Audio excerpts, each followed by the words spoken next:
I describe it as falling into a river. I was going, the stream was carrying me, the current was carrying me, but then afterward I started to swim. Church was always a part of my life. From age 9, when I became a Catholic. Even before, when I was an Anglican, I used to go to church. And when our family struggled financially growing up, so we'd move around to different places. So it would be the Anglican church, or when we were living in Greendale, it would be the church that was on top of the hill. And then when I came to Kingston, and we were living in Kingston for a brief period, my mother sent us to Sunday school, to summer school, which was run by the Catholics at Doyne Park, all age. And so that was where I became a Catholic. I used to go for communion when they had daily mass. And of course, the ladies were very vigilant to take out the non-Catholics. But I'd go around the building and go back in the line. So when I'm caught, they either pull me up by my ears or slap me. But I'd persist. And I've forgotten this particular incident. But Father Monsignor Mine was visiting Jamaica when I was 14 years a priest. And he says, Kenneth, I remember the day you became Catholic. Miss Beckford took you to me and said, Monsignor, Kenneth wants to become a Catholic. He's already taken Holy Communion. And I shouldn't say that. So church was a part of my life. I went to church practically every day as a teenager. But we went to the disco, went to the movies, went to parties. And my parents were very flexible, I think. We grew up in a wholesome home. If I asked permission to go to a party or parents would allow us to go. My sister and myself, who used to go to these parties, along with our church friends, we usually tried to get home by midnight. And I can remember one occasion, this one was out of town, out of Spanish Town. And the person was, you have to wait on the driver. And of course, in those days, parties ended at 2 o'clock. My friends, the person was driving, we had to wait on him. So we left the party after 2. So when myself and my sister got home, and we maybe stood on the veranda arguing who's to knock to get our parents to open the door. And we were out there, said, "Yo, you do it." "No, you do it." And then apparently my father must have heard us outside there. Came, opened the door, said not one word to us. And we passed him, went to bed. Yeah, but going to movies was a regular thing. Going to the disco, I think I was a great disco dancer growing up. And I also was in a dance group. There are 4 of us.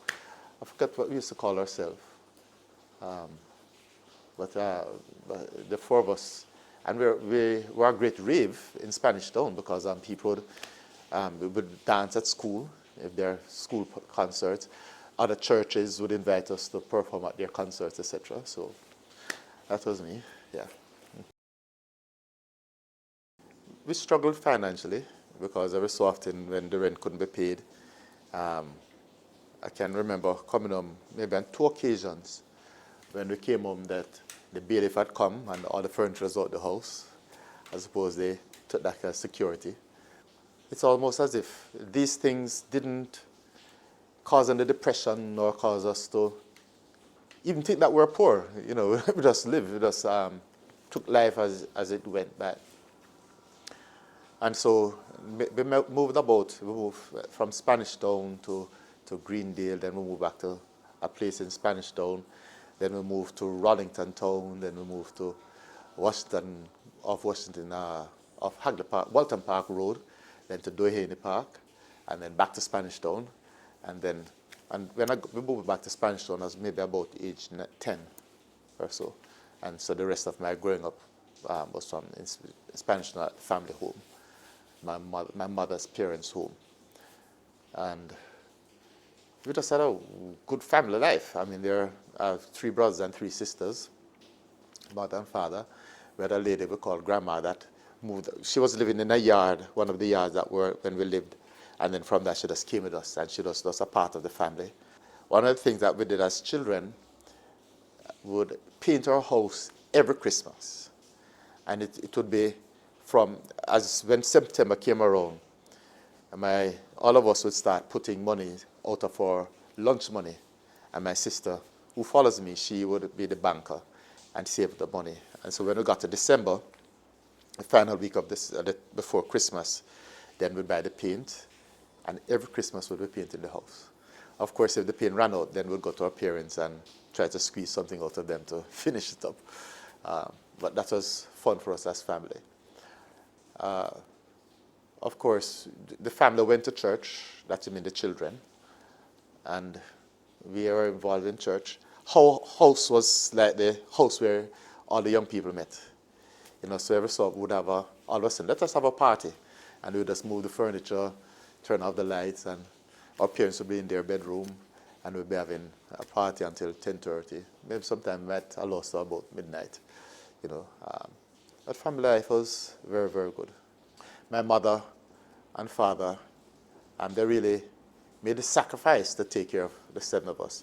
And actually there was an 8. There was a young man that we were taking up the street that also the family took care of. And so every Christmas, they made sure that, I look back now and I wonder how it is that they're able to provide for all of us, 7 children. School, Christmas, we always got new clothes at Christmas, or toys, and it blows my mind. 7!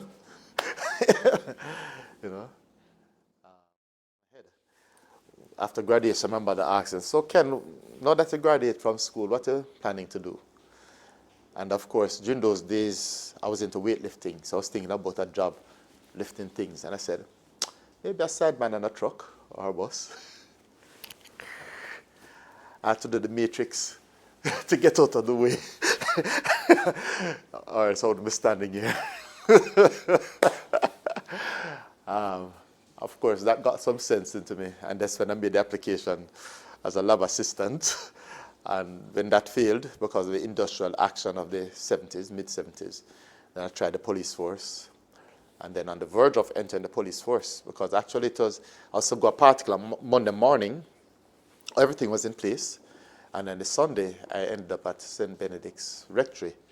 And that's when Archbishop Father Dufour then introduced the idea of going to St. James Seminary. And I said, well, I was entering the police force tomorrow, but I'll change my mind, and that was it. So I don't think there was any conflict for me. Even going to church, going to church was like second nature.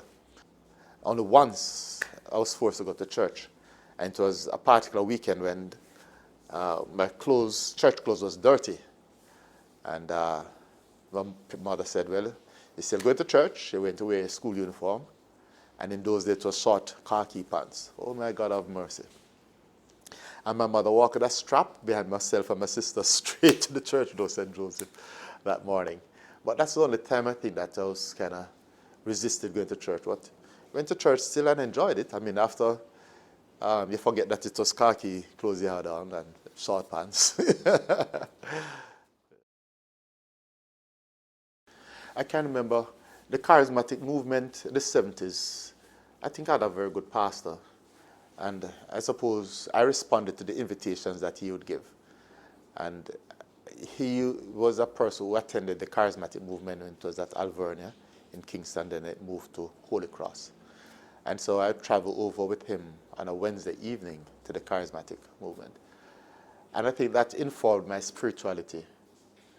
First of all, I had a Eucharistic spirituality because I just loved the Eucharist. I wanted to receive the body and blood of Christ. After I heard the priest explain, that in the real presence, and use those big words back in the time of transubstantiation, which I don't really know if I grasp the concept, but what he said, just appealed to me, and so I wanted that. And so, on one occasion, Vince Keaveney gave a teaching at the Charismatic on tithing, right? Stewardship, time, talent, and treasure. And he spoke about 10%. And it was maybe about July, just close to the end of the school year. And so the summer was beginning. And so that summer I decided I would give 10% to the Lord. Of course, I was working, so I didn't have money. I was an altar server involved in the life of the church. But then I decided that I'd give 10% of the day to the Lord. And so every day, Monday to Friday, I'd leave my home and go to the church, maybe about mid-morning. I asked the priest, after I went to church at 6 o'clock in the morning, back home, did my chores, played my brothers and sisters, and then I'd go back down to the church, ask the priest for the key, go into the church. And I calculated 10% of the day at that time to be 2 hours and 40 minutes. Later in my life, I found that it was 2 hours and 20 minutes. But I'd go and I'd have devotion. Sacred Heart was one of the devotions that I loved. Praying the rosary, doing the Stations of the Cross. So I'd go and do all of those devotions every day for that particular summer. On Fridays, we used to have Holy Hour, and I would be there for Holy Hours with the old ladies. And so that was part that informed my spirituality and the time that I give to the Lord. And it was natural. I mean, I didn't think it a struggle. Sometimes on the weekend, our church, back in the day, so you'd have a Saturday evening mass. I'd be there. And from there, we'd go to the disco, my friends. Then you'd have the 6 o'clock mass in the morning, either 6 or 7, and then the 9 or 10 o'clock mass, whatever time it was. And sometimes I'd be at all 3 of them, you know. And then Sunday evening again. I mean, I just love church, you know. Every week I went to confession, even if I had to make up sins. But I wonder what was happening in my life that made me just have that disposition to avail myself. But I was in a relationship already, so I mean, it was just second nature. I mean, I didn't think there was something more to be had. Maybe because I mean, the fact that you're receiving the Eucharist, and I suppose maybe the way in which you put the question in terms of maybe trying to understand more, and the way in which I'd explore that, is particularly in the seminary, would be like reading the scriptures. You know, I mean, I'd pour over scriptures. But in those days, I mean, I'd sit down and read chapters, a book. I can remember when I entered St. James Seminary, one of the fears that I had about life is about suffering and how I deal with suffering if suffering came my way. And so during that period, I spent the time reading all of the book of Job to see how Job dealt with suffering, so that would inform my own disposition with respect to dealing with suffering. So I think the relationship with God is always there to explore, to embrace, and I just marvel at and just enjoy. Yes.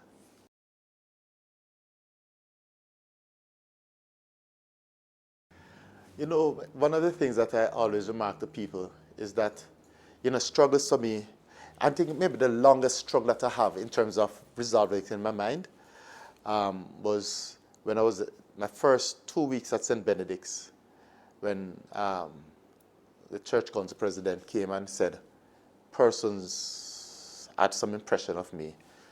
And it disturbed me so much, I became so angry, I mean, bitterly angry. And so that week, and those days I was very diligent and disciplined with respect to preparing for my homilies for Mass. So I began on Monday, you know, reading the scriptures, etc. And so as I began the preparation, I said to the Lord, Lord, how am I going to go to church on Sunday with this anger in my heart? I mean, I can't. I mean, because as I mentioned, it's not about me, it's about God, you know. I said, God, I cannot go to church with this anger. So I began Tuesday, you know, making sacrifices, fasting, asking the Lord to take out the bitterness and the anger from me. Nothing happened. Friday, I did the fasting. I mean, the whole week I was singing, the joy of the Lord is my strength. And still I feel this heaviness was on me. And then the Saturday night, as I was going to bed, I said, Lord, I can't go to bed tonight because I cannot go to bed with this anger and wake up with it on Sunday morning to go to church. So I knelt down beside my bed the whole night, praying, asking for deliverance from this anger and bitterness. And it was at 4 o'clock in the morning, I felt a relief. and I got maybe about an hour's sleep, and then I got up. So that when I went to Mass that morning, and I was not reading words from the lectionary, from the sacramentary, when I said, "The Lord be with you," it was from the depths of my heart, "The Lord be with you." And so that is basically a disposition and approach to my ministry. But that is one wrestling that I had, that it took a whole week to get over it. Other occasions, in terms of you have difficulties, usually it just lasts the night for me, because I just kneel by my bedside and take it to the Lord in prayer, pray the rosary, as long as it takes. And then from it's resolved in my mind that I can deal with it, that the problem goes away, but then I have the disposition, the peace of mind to deal with it and just take it from there. I mean, so I always seek, what's it, Lord, that you want for this situation? That's my approach. And I'm patient enough to just wait upon the Lord until whatever it comes. I'm not afraid of making mistakes, because I entrust everything to the Lord. And He knows me. He knows my flaws, He knows my capacity. And as Father Dufour used to say, Archbishop Dufour says, "Whom the Lord calls, He equips."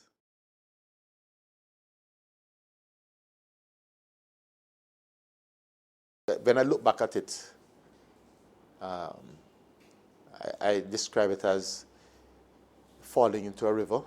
I was going, the stream was carrying me, the current was carrying me, but then afterward I started to swim. So I entered St. James Seminary at the invitation, discernment, and then being there, I didn't think anything different. I didn't think that, even though before I contemplated the priesthood, and when my friends invited me to attend the aspirants program with them, and I told them, no, I'm not interested, I want to get married, and I have 12 children. When I entered the seminary, there was no conflict, there was no wondering if I was making the right choice or anything like that. It was just focused on just preparing myself for this service to God and the church and to people. I think I'm an obedient person. So, I mean, you got the invitation, the direction there. It wouldn't be a struggle with God. If I have any fear in life, it was with respect to, will I remain faithful to God? Would I do anything that is a folly that would undermine the relationship with God? And so, in terms of having conflicts with God, I don't think that when I've read the questions, in preparation for this, I was wondering, I'm sure there must have been, but I can't really identify a moment or any prolonged struggle and wrestling with God that I've had. And if there's anything that's reason for doubt, it would be on my part. I maybe question myself, why am I not as diligent with respect to doing certain things, some other things. But in terms of, I rely on God, and I recognize that He'll be faithful. There's a song in the seminary that we used to sing that captures my own belief in God. And the song said basically, I believe in the sun even when it's not shining. And for me, I believe in God even when it seems that He's not there. And so that's the kind of confidence and trust that I have with God.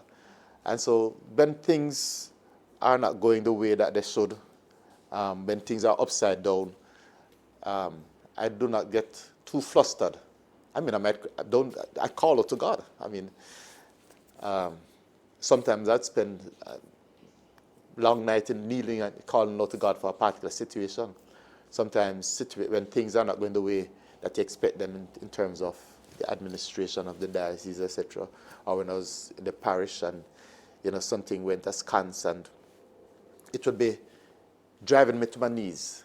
So I would not silk away, I'd not be hiding from God, and I trust and believe that God writes straight on crooked line. Everything will turn out to good eventually. Romans chapter 8.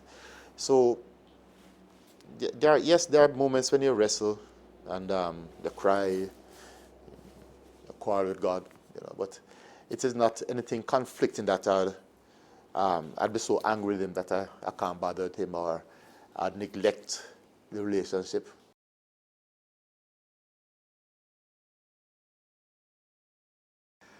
I live for the Lord. I mean, I live to try to make an impact on where I can make an impact on people's life. And that's my delight, to continue to grow in relationship with the Lord. I look forward to, I can't wait actually, for that moment when I transition from this life to the next, for that encounter and that engagement with the Lord God Almighty. Although I say, Lord, not yet. I wish to live to 100 years old. But if the Lord wants to take me,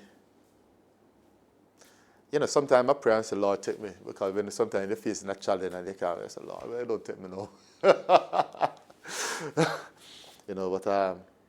But I live to do God's will.